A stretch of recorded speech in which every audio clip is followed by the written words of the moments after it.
ছাতক পৌরসভায় ৫৪,৮৩,০০,০০,০০০ টাকার বাজেট ঘোষণা করেছে পৌর প্রশাসক। সুনামগঞ্জের ছাতক পৌরসভার ২০২৫-২৬ ইংরেজি অর্থ বছরে ৫৪,৮৩,৩৪৭ টাকার উন্মুক্ত বাজেট ঘোষণা করা হয়েছে।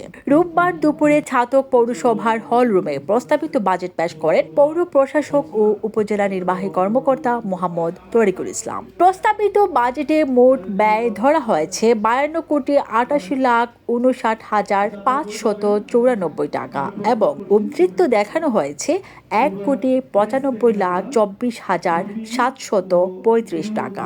বাজেট আলোচনায় স্থায়ী বাস টার্মিনাল, ছাতক পাবলিক মিলনায়তন বেদখল, পৌরসভার ড্রেনের পানিতে জলাবদ্ধতা ও ব্যাটারি চালিত অটোরিকশা নিয়ন্ত্রণ সহ নানা বিষয় প্রশ্ন তুলে ধরেন স্থানীয় গণমাধ্যম কর্মীরা।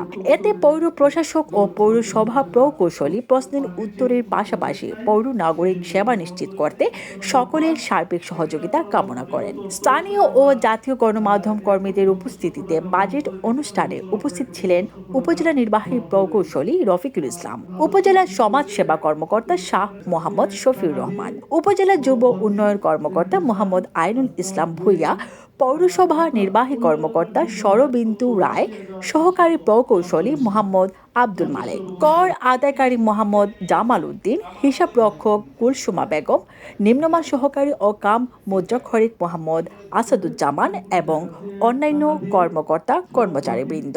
হ্যাপি জান্নাত, ডেস্ক রিপোর্ট, সিলেট তথ্যানুসন্ধান।